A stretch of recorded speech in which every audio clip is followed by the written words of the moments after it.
All right, everyone. As you can see, we are now joined by head coach Nate Oats. We'll have Coach make an opening statement, and then we'll go ahead and take some questions after that. This time I'll turn it over to Coach Oats.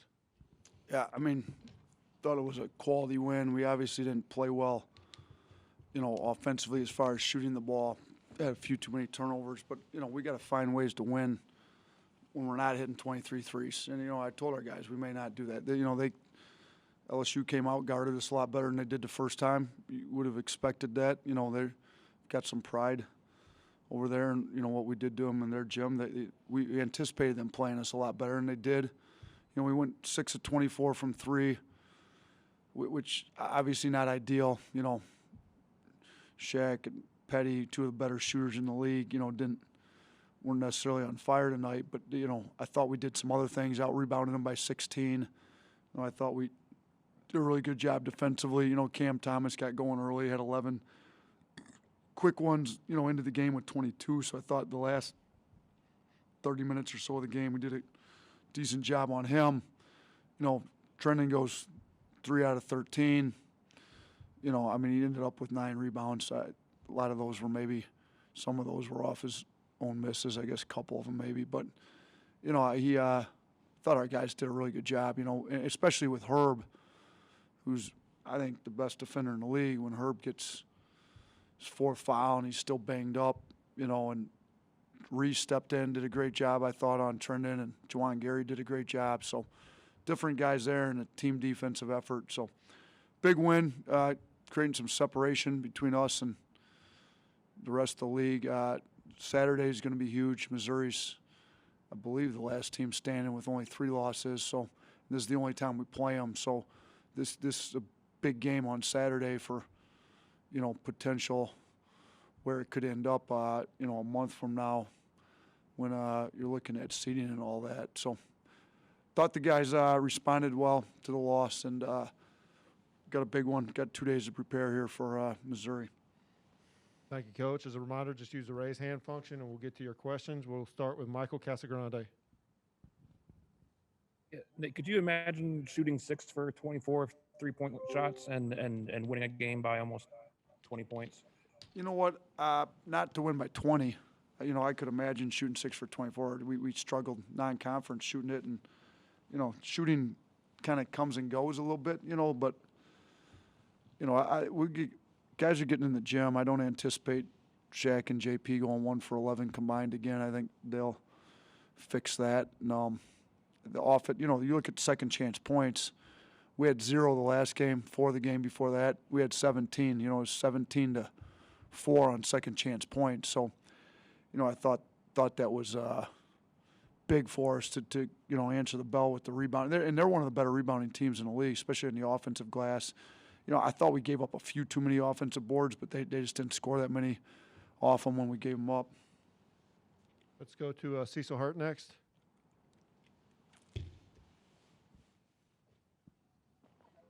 Hey, Coach. The bench play and particularly Jahvon's play tonight with some guys out with Herb in foul trouble, and what did he provide for you on the inside?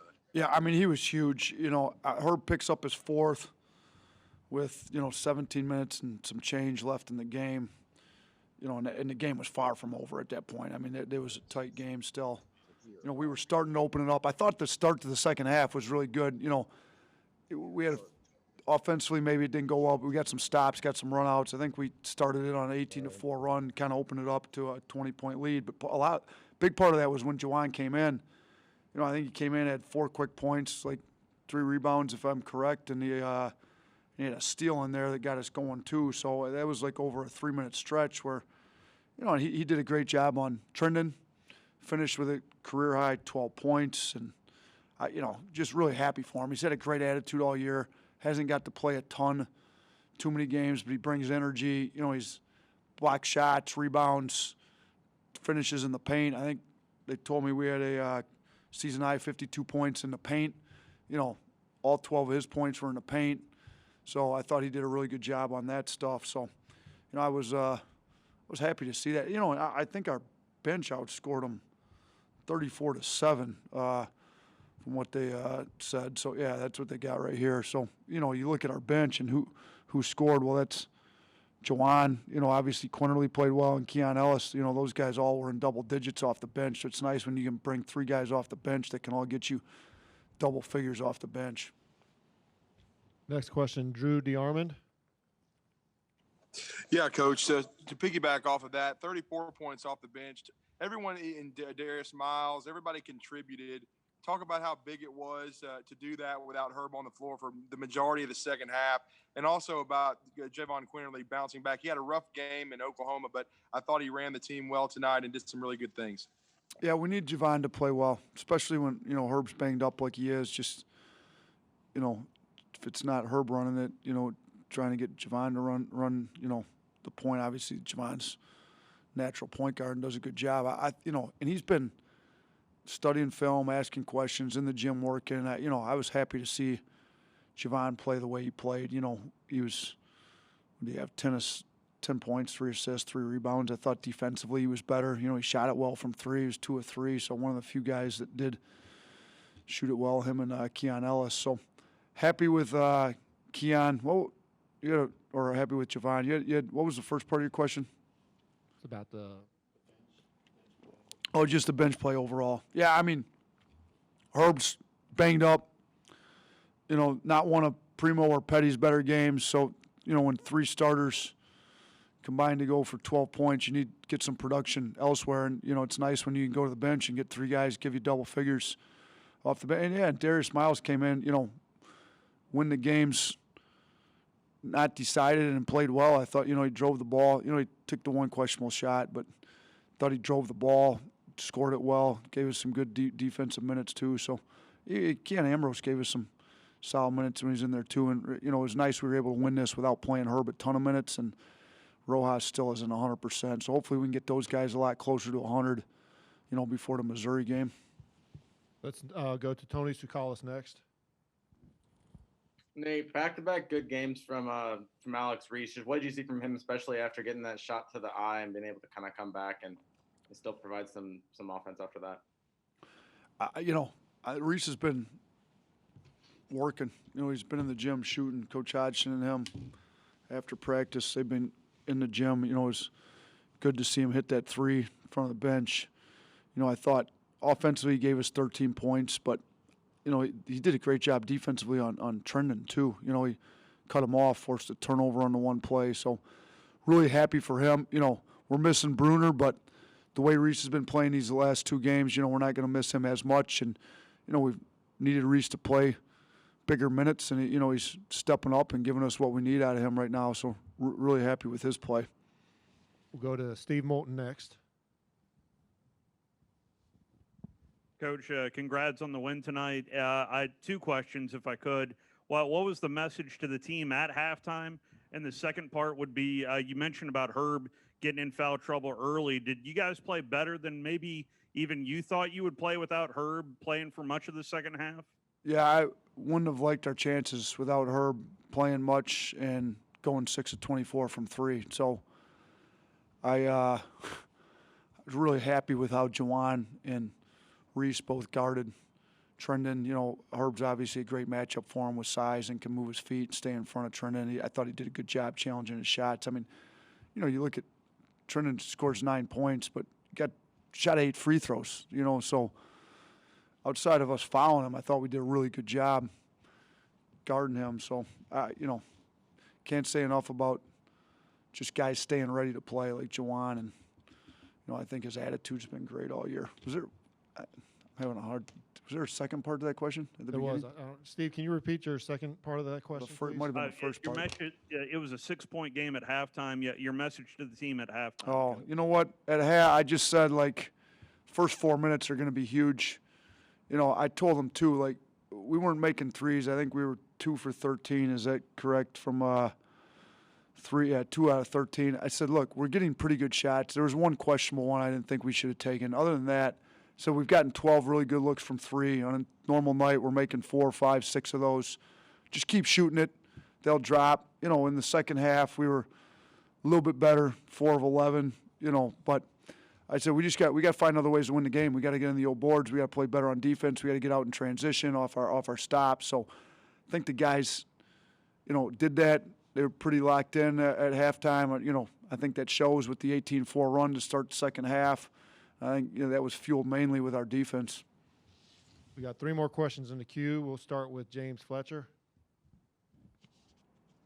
Hey, Coach. I know you talked about Alex Reese a little bit there, but I wanted to ask you about him matching up with Trenton Watford specifically. What did you guys see there? You switched Herb Jones off of him, and when he got into foul trouble, what did you see that allowed you to put Alex Reese up against him?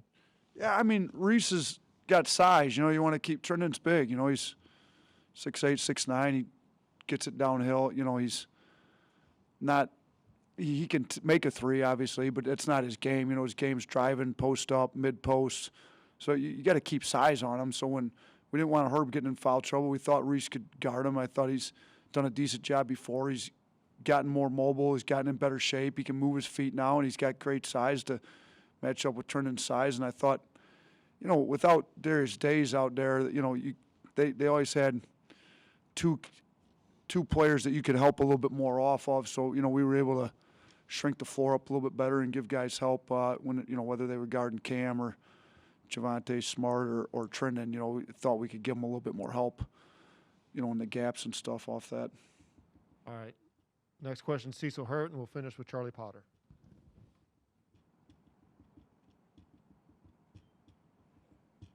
Coach, we had talked earlier about Jahvon Quinerly, and he seemed to have a lot more energy tonight, a little more active and getting the ball inside and, turned it over a couple of times, but was more of a factor offensively than he's been.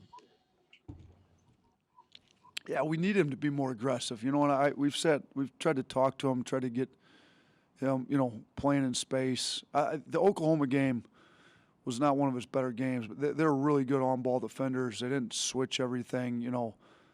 If teams that are going to switch a lot, if you're going to switch your 5-man onto Quinerly, that's going to be a major problem. Like there's not very many 5-men that are going to be able to stay in front of him. So teams that have guys that are really good on-ball defenders that can keep their matchup on him, he's going to struggle a little bit more getting in the paint all the time. But, he can play off ball screens. He can do a lot of other things. He can make a three. He hit the 1-3, which was big. So it's good for him to get back playing it well again, especially with Herb being banged up, because we need some, really good point guard play to keep the offense. Our offense still isn't there. We've been 4 games in a row now where we just aren't where we were 3-4 weeks ago, clicking on offense. So hopefully we can get it back going. We can get Petty, Shaq making shots, Quinerly getting back in the paint, spraying it out again. We've been winning games over the last couple of weeks with our defense. We need our offense to kind of catch back up again.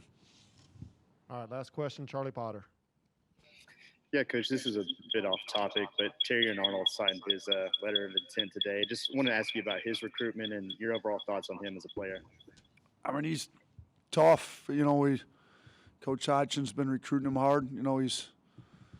Him and Kool-Aid are both guys that can play both, and we teamed up with football to recruit him. I mean, he's a tough, gritty point guard type that can get in the ball, and we like him. I was FaceTimed with him this afternoon, so excited to bring him in. We'll have to see how it all works. Obviously, I had a football player at Buffalo play for me. Their season was typically done a lot sooner, and he'd get with basketball a lot quicker than football here. Football here is usually playing on the last day of the season, which goes into the middle of January. But, if they can get over and work with us in the summer and get some comfort level with that, we'll see. But I'm excited for him. Really happy to have some guys that, that can play both. I was in Michigan for 11 years. It seemed like Izzo up there, those 11 years I was there, always had one guy that came over from football, gave him some toughness, some grittiness, and he played them a lot too. And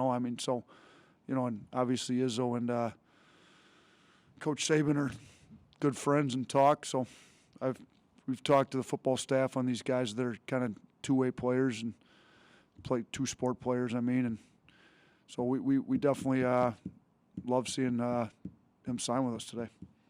All right, thank you, Coach.